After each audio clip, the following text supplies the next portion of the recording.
ឧត្តមស្នេហ៍តូសិតឡោះអញ្ជើញជីវីគ្មិននៅក្នុងសិក្ខាសាលាចែករំលែកបទពិសោធន៍ស្ដីពីវិធីសាស្ត្រស្រាវជ្រាវរឿងក្តីនិងបំបែករឿងក្តីប្រមត្តនដោយនគរបាលយុត្តិធម៌ដល់និស្សិតនៃសាកលវិទ្យាល័យគ្រប់គ្រងនិងសេដ្ឋកិច្ច UMC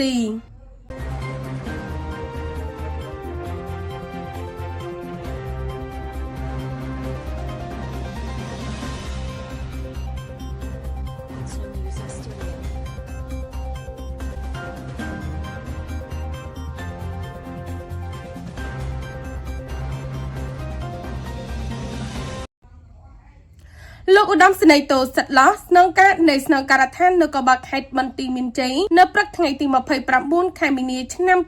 2025បានអញ្ជើញជាវាគ្មិនកិត្តិយសនៅក្នុងសិក្ខាសាលាចែករំលែកបទពិសោធន៍ស្ដីពីវិធីសាស្ត្រស្រាវជ្រាវរឿងក្តីនិងបំបែករឿងក្តីប្រមត្តនដោយនគរបាលយុត្តិធម៌ដល់និស្សិតនៃសាកលវិទ្យាល័យគ្រប់គ្រងនិងសេដ្ឋកិច្ច UMC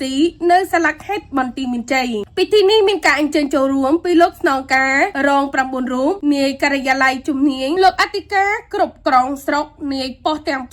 67លោកបណ្ឌិតណងថាសាកលវិទ្យាធិការនៃសាកលវិទ្យាល័យគ្រប់គ្រងនិងសេដ្ឋកិច្ច UMC សាខាខេត្តបន្ទាយមានជ័យលោកគ្រូអ្នកគ្រូសាស្ត្រាចារ្យសាមណនិស្សិតនិងនិស្សិតប្រុសស្រីជាង683នាក់គោលបំណងនៃការរៀបចំសិក្ខាសាលានេះឡើងគឺដើម្បីចែករំលែកនៅទស្សនាទានថ្មី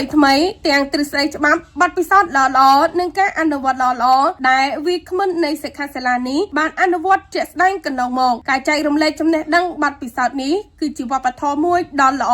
ដែលជំរុញឲ្យនិស្សិតដែលកំពុងតែសិក្សាជំនាញនីតិសាស្ត្រងាយយល់អំពីចំណុចគន្លឹះមួយចំនួនយកទៅសិក្សាស្រាវជ្រាវនិងអនុវត្តជាក់ស្ដែងក្នុងអាជីពអ្នកច្បាប់តែដោយអង្គភាពគេហទំព័រប្រមាញ់ជីដែន TV News